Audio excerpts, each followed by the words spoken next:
You're moving to the Dallas area and you need to know, where the heck am I supposed to live?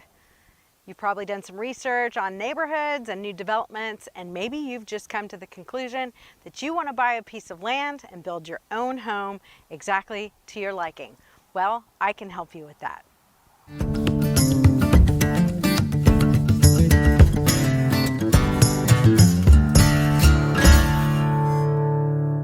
Hey y'all, I'm Tina Brenkus. I'm a local realtor in the Dallas area.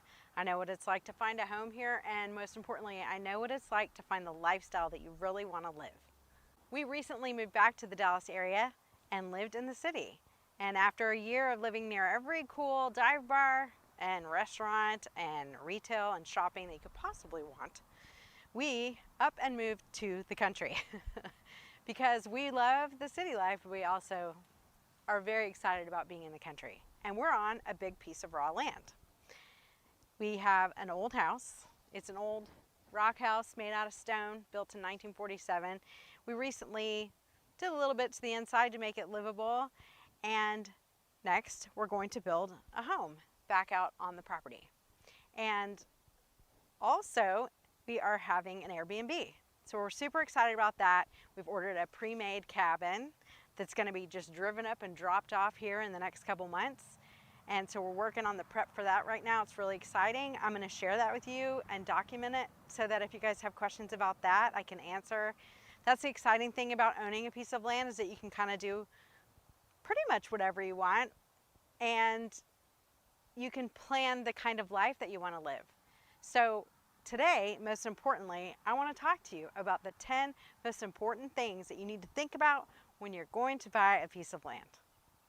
So we're out here taking a walk through the property that we live on and are building on, and I want to start with the number one most important thing you need to consider when you're buying a piece of land, and that is space. And that might seem obvious, but if you think about it, you really need to sit down and make a list of everything that you want to do on your property, because you want to make sure you have enough space and you're also strategic with the way you use your space. Because whether you're going to build on an acre or 100 acres or 20 acres, what are you going to have? You're going to build a home. Are you going to have a barn? Are you going to have a workshop? Do you need a place to store your boat? Are you going to build a pool? Are you going to put in an Airbnb? Just things like that. And even animals. Are you going to keep animals on the property? Are you going to have a garden? Just sit down and make that list and be strategic about how you're going to utilize your land, because even if you're not going to do it right away, it's so good to know. So number 2 is utilities. Where are your utilities? Do you have utilities on the property? Electric, water, gas, and internet. And of course, on a big piece of land that's pretty raw, no, you're not going to really have that. So you're going to have it brought out, and you might have to extend from the city street, hopefully, or it may be further away than that, and that's where the money comes in.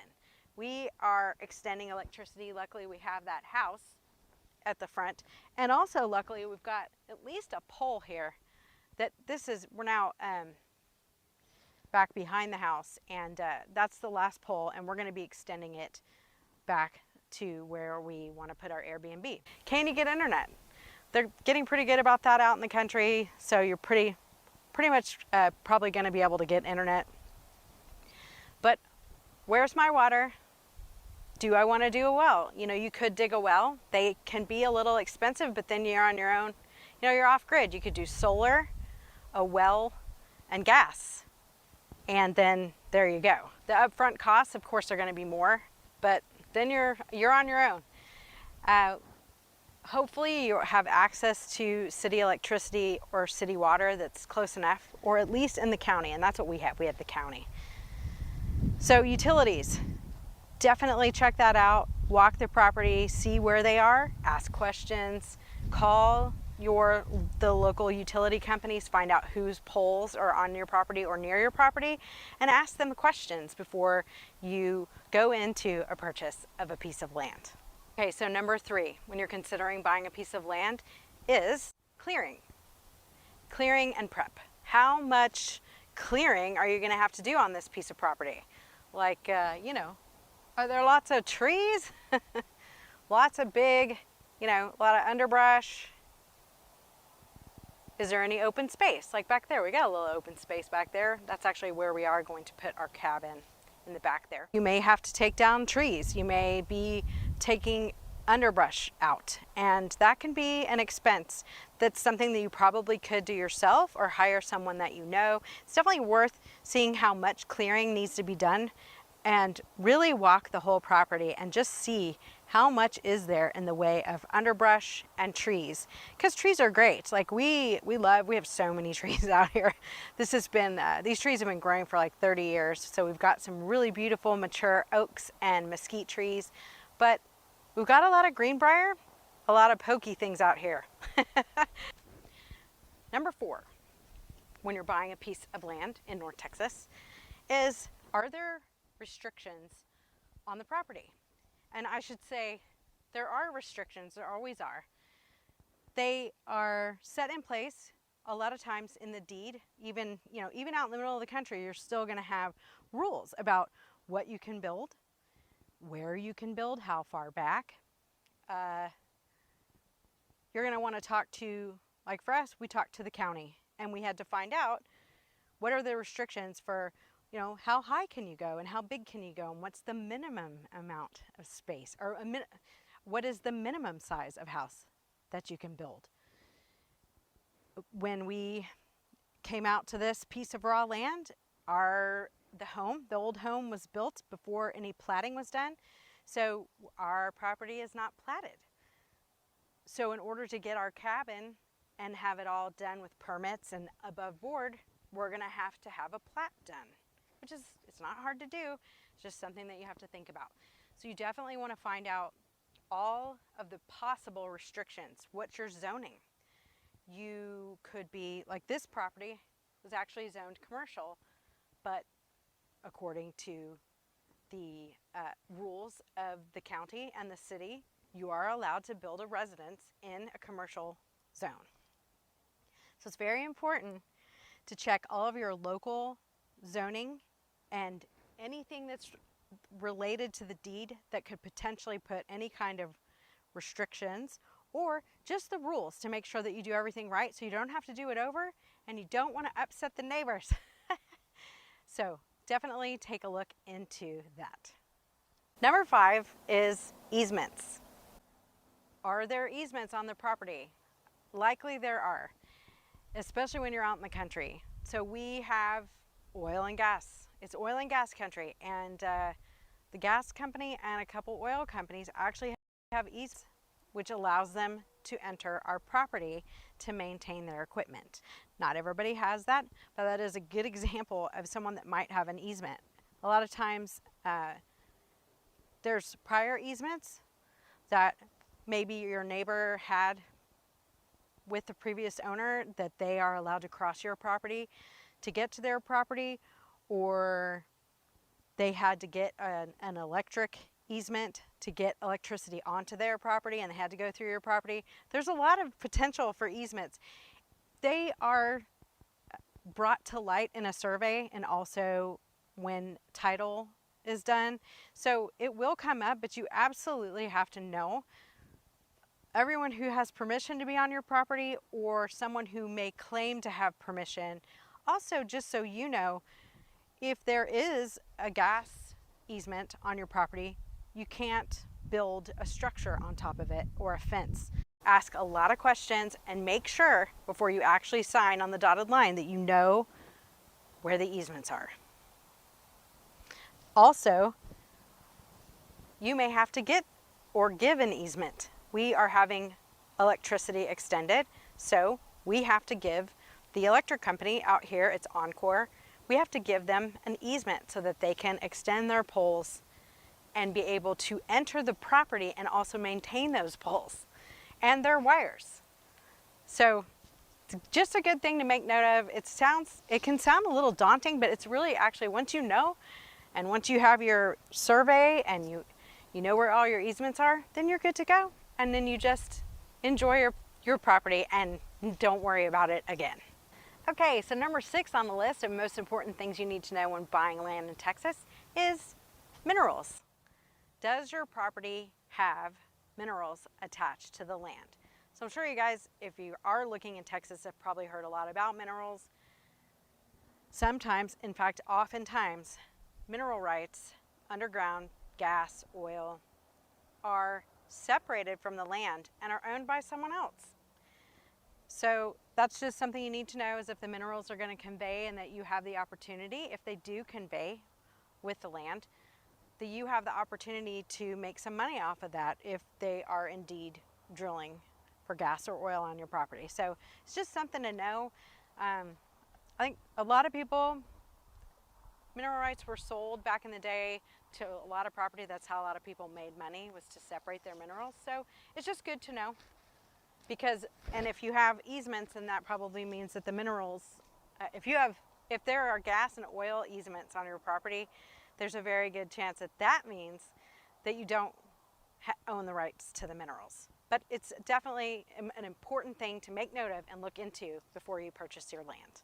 Number 7 of importance when you are buying a piece of land in Texas is improvements.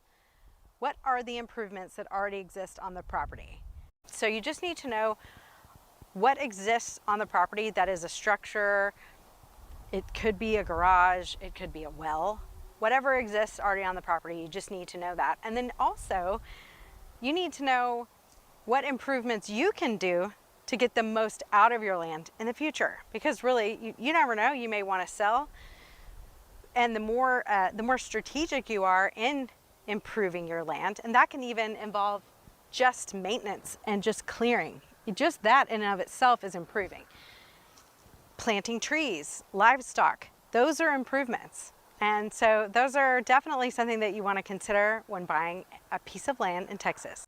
Number 8 on the list of most important things when you're buying a piece of property. This one could potentially be number 1 actually, but what's going on around you? You know, like, well, I mentioned neighbors. It's good to know who your neighbors are, but it's also important to walk the property. Is there noise? Are there animals? What else is going on when it comes to, like when it rains, when there's a storm, what is the water drainage?